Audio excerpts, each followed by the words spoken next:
Абдыталып Жусупалиев, тест борборунун агроному. Бүгүнкү болуучу сабагыбыздын аты өсүмдүктөрдүн илдеттерине жана зыянкечтерине каршы интеграциялык жол менен коргоо. Интеграциялык коргоо деген эмне? Бул агротехникалык, биологиялык, физикалык, элдик, химиялык ыкмалардын биргеликте колдонуу менен корголуусу интеграциялык жол менен коргоо деп аталат.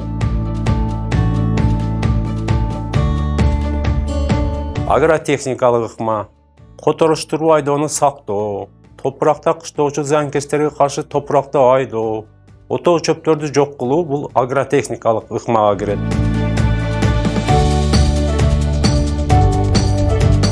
Биологиялык ыкма энтомофагтарды, пайдалуу курт-кумурскаларды колдонуу.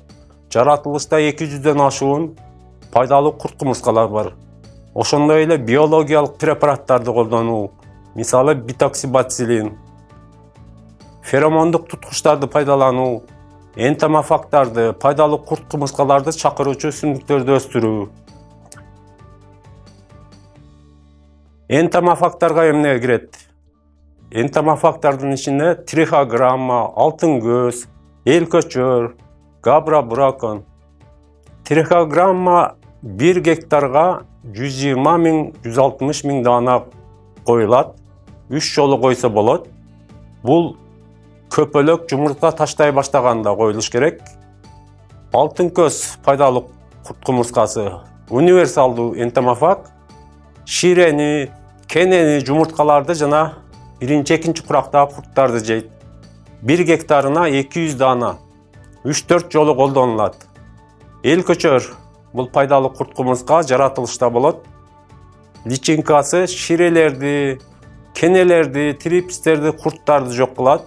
Bir личинка bir күндө 70 ширени, 80ге жакын коңузду жок кылат. Bir ургач эл көчөр 1,5 миңге чейин жумуртка коет. 2 муун өнүгөт. Элдик ыкмалардан бул тамекинин, махорканын, сарымсактын, жалбыздын, калемпирдин жана самын сууларынын аралашмаларын, тундурмаларын кемирүүчү, соруучу жалбырак жегис зыянкечтерге каршы колдонуш керек. Физикалык ыкма куураган, сынган бутактарды кыркуу, эски кабыктарды тазалоо, түшкөн катып калган мөмөлөрдү жок кылуу, нымдуулук көбөйүп кеткенде, көп гүлдөгөндө дарактарды силкүү, феромондук туткучтарды колдонуу бул көпөлөктөрдүн учуусун, жумуртка таштай баштаганын аныктоо үчүн коюлат. Күрөшүүнүн баштоо белгиси берет. Биологиялык препараттардан битоксибацилин БТ спор алуу кристалдык комплекс бул көпөлөктөрдүн түрлөрүн, курттарды, күбөлөрдү жок кылат. Пайдалуу курт-кумурскаларга зыянсыз. Көпөлөктөр, курттар арасында оору таркатып, аба аркылуу жалбыракты жегенде жугат. Гүлдөөгө чейин, гүлдөө бүтүү мезгилинде да колдонсо болот. Энтомофагтарды чакыруучу өсүмдүктөр бул үрөн алынуучу 2 жылдык сабизди өстүрүү, ошондой эле укропту өстүрүү. Булар пайдалуу курт-кумурскаларды чакырат. Химиялык жол менен коргоо бул химиялык жол менен алынган препараттарды колдонуу менен коргоо эсептелинет. Булар инсектицидтер, зыянкечтерге каршы колдонуучу препараттар. Мисалы Десис, B58, Нурел-Д, Камфидор аттуу инсектицидтерди колдонсоңуздар болот. Кийинки сабагыбыз жүгөрүнүн илдеттери жана зыянкечтери. Жүгөрүнүн илдеттери көбүк көсөө, пузырь чатая головня. Кургак аба ырайынан кийин жамгыр жааганда илдет пайда болот. Кара көп, пыльная головня, козгогучу козгарынча. Илдет 2-3 жалбырак чыкканда жугат. Жылуу жаз айлары аба температурасы 28–30 градус болгондо өрчүйт. Түшүмдүүлүктү 15–40% чейин кыскартат. Фузариоз илдети зыянкеч зыян келтирген жерден фузариоз илдетинин козгогучтары кирип 50–60% жүгөрүнүн дандарына зыян келтирет. Заң ржавчина деген илдети козгогучу козгарынча, өнүгүүсүнө жылуу жана нымдуу аба ырайы, şüydürümünün түшүшү шарт түзөт. Жүгөрүнүн зыянкечтери сабак көпөлөгү. Көпөлөк 10-100 жумуртка ташайт. Жалбырактын астына коет. Шыпыргы чыгарганда таштайт. Зыянкеч пакта курту, хлопковая совка деп аталат орусча. Көпөлөк абанын температурасы 18-20 градус болгондо учуп чыгат. Бул апрель-май айларына туура келет. 3-4 күнүн ичинде жумуртка таштай баштайт. Жумуртканы бирден, кээде 2-3 данадан жалбыракка коет. Зыянкечтер жүгөрүнүн түшүмүнүн 20%, андан көп зыян келтиришет. Кантип күрөшөбүз? Күрөшүү жолдору: биологиялык ыкманы колдонобуз. Бул феромондук туткучтарды колдонуу. Феромондук туткучтарды жердин үстүнөн 1-1,5 метр бийиктикте таякчаларга илип жайгаштыруу керек. Туткучка 8-10 дана көпөлөк түшүүсү бул массалык учуп чыгуулардын көрсөткүчү. Массалык учуп чыгуудан кийин 7 күндөн кийин трихограмма чымынын колдонуу. Нормасы 100 000 дана 1 гектарга. 2 жолу колдонуу керек. Биринчи колдонуудан 10-12 күндөн кийин кайталоо. Кийинки ыкма химиялык ыкма. Карат инсектисин колдонуу менен бул зыянкечке каршы күрөшүүгө болот. Шалба жана сабак көпөлөктөрү, мотылек деп коет орусча. Ошондой эле караген деген инсектисти колдонуу. Пакта куртуна 100-150 грамм колдонулат 1 гектарга. Томаттын илдеттери жана зыянкечтери. Негизги илдети бул фитофтороз, жел уруу. Жалбырактарга, сабакчаларга жана мөмөлөргө зыян тийгизет. Козгогучу козгарынча бүт түшүмдү жок кылышы мүмкүн. Өнүгүшүнө аба ырайынын өтө нымдуулугу жакшы шарт түзөт. Альтернария илдети жалбырактарга, сабакчаларга жана мөмөлөргө зыян келтирет. Илдеттин козгогучу козгарынча, өнүгүшүнө нымдуу аба ырайы ыңгайлуу. Септориоз илдети жалбырактарга, сабактарга жана көбүнчө мөмөлөргө зыян келтирет. Илдеттин козгогучу козгарынча. Антракноз илдети кичинекей тегерек жаралар бышкан мөмөнүн кабыгында пайда болот. Такчалар тез чоңоюп, мөмөнүн ичине чирите баштайт. Козгогучу козгарынча. Жалбырактын бостагы. Кара күрөң такчалар ылдыйкы жайгашкан жалбырактардын астыңкы бетинде болот. Көбүнчө илдетке учураган жалбырактар куурап түшөт. Тактар сабакта да пайда болушат. Козгогучу козгарынча. Бактериоз илдети, бактериялык илдет бул. Өнүгүшүнө нымдуу аба ырайы ыңгайлуу. Өтө тез таркайт. Бүт өсүмдүккө жана мөмөлөргө зыян келтирет. Жалбырактарда, бутактарда жана мөмөлөрдө кара кичинекей такчалар түрүндө пайда болот. Жамгырлуу жылдары илдетти токтотуу кыйын. Кургакчылык болгон жылдары химикаттарды колдонуу жакшы натыйжа берет. Эң коркунучтуу илдет бул вирус илдети. Вирус илдетине каршы кантип күрөшөбүз? Бул айыл чарба гигиенасын сактоо, илдетке учураган өсүмдүктөрдү жок кылуу, вирустан таза урукту колдонуу, химикатты колдонуу мүмкүн эмес.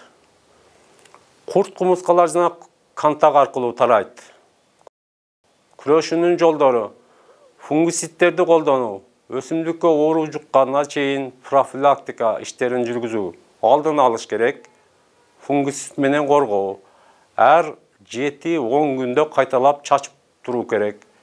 Ошондой эле эгинди которуштуруп айдоону сактоо, текшерилген таза өрөөндөрдү колдонуу. Фунгицидтерден жездин хлордуу окиси, хом, манкацеп, касайт фунгицидтерин колдонсоңуздар болот. Томаттын зыянкечтери: пакта курту. Феромондук туткучту колдонуу менен ага түшүшүн күндө текшерүү керек. Жумурткалардан курттар чыгып мөмөнүн ичине кире элек мезгилде химикаттарды колдонуу жакшы натыйжа берет. Биологиялык жол менен коргоо. Бул браконду, трихограмманы колдонсо болот.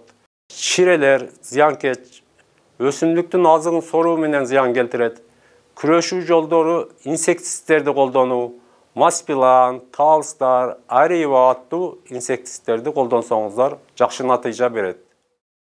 Бүгүн ушул практикалык сабак пактанын зыянкечтерине каршы күрөшүүдө ага колдонулуучу препараттарды кантип канча кошулуш керек, калибровка боюнча айтып беремин. Бул негизинен вертимек деген инсектоакарицид пактанын кенесине, ширесине, пакта куртуна каршы колдонулуучу препарат. Бүгүн ошол канча кошулат 10 литр сууга, канча препарат иштетилет, ушуну туура кошушту. Көпчүлүк дыйкандар ашыкча норма менен колдонуп, башка зыянкечтердин көбөйүп кетишүүсүнө, ошондой эле зыянкечтер өлбөй калуусуна алып келип жатат. Ошондуктан ушул калибровканы өтө так сакташ керек. Көрсөтүлгөн ар бир препараттын өзүнүн аты жазылган, кайсы заттар кошулган, кайсы өсүмдүктөргө колдонулат жана кайсы зыянкечтерге чачылат, кошуу нормалары жазылган таблицаларын ушуларды сактоо менен пайдалануу керек. Негизинен кийин чачкандан кийин дагы канча жолу колдонсо болот, канча күн чачыл ушул таасир берип турат. Ошол күндөрү дагы срок ожидания деп коет, күтүү мөөнөтү. Бүт таблицаларында ошондой мүнөздөмөлөр берилген. Ушуну сөзсүз колдонуш керек. Негизинен дыйкандар сапаттуу фирма чыгарган ар бир препараттын түбүндө кайсы ишкана чыгарган ошолор бүт же сатуучу ошолор адрестери жазылган препараттарды колдонууга мен сунуштайт элем. Эми бул жерде негизинен калибровка жүргүзүш керек. Биринчи сууну чачып алыш керек. Азыр биз сууну чачып бүткөндө 1 сотык жерге 4 литр суу кетти. Ошондо 1 гектарга 400 литр суу сарпталат. Ошого карап туруп, азыр биз 10 литр сууга канча грамм кошулушун эсептеп чыгабыз.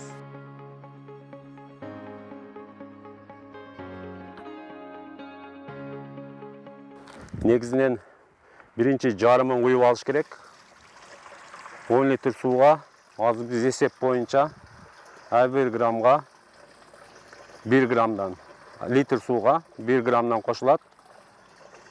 10 грамм вертимек кошулат 10 литр сууга.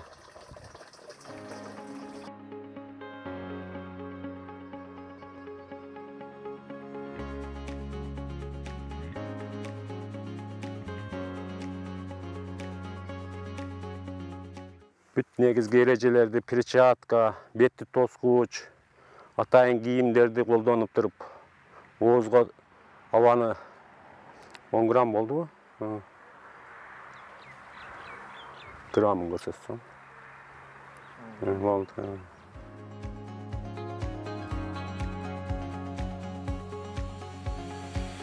Препаратты кошуу алдынан биринчи жарымына чейин сууну куюп алып туруп, анан препаратты кошуп туруп, калган сууну толтурсаң, ошондо жакшы аралашып, эффектүүлүгү жакшы болот препараттын. Көпчүлүк дыйкандар толтуруп алып туруп үстүнө кошот, жакшы аралашпай калып, эффекти жакшы болбойт.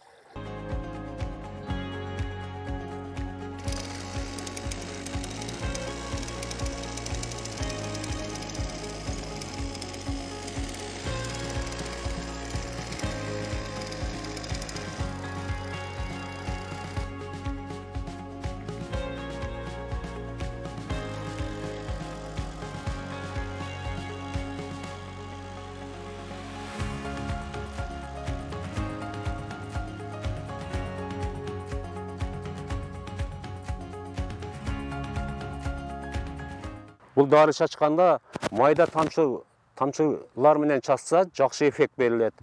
Көпчүлүгү тамчылатып уюлтуп беришет. Чоң тамчы пайда болуп калса, бул өтө зыян.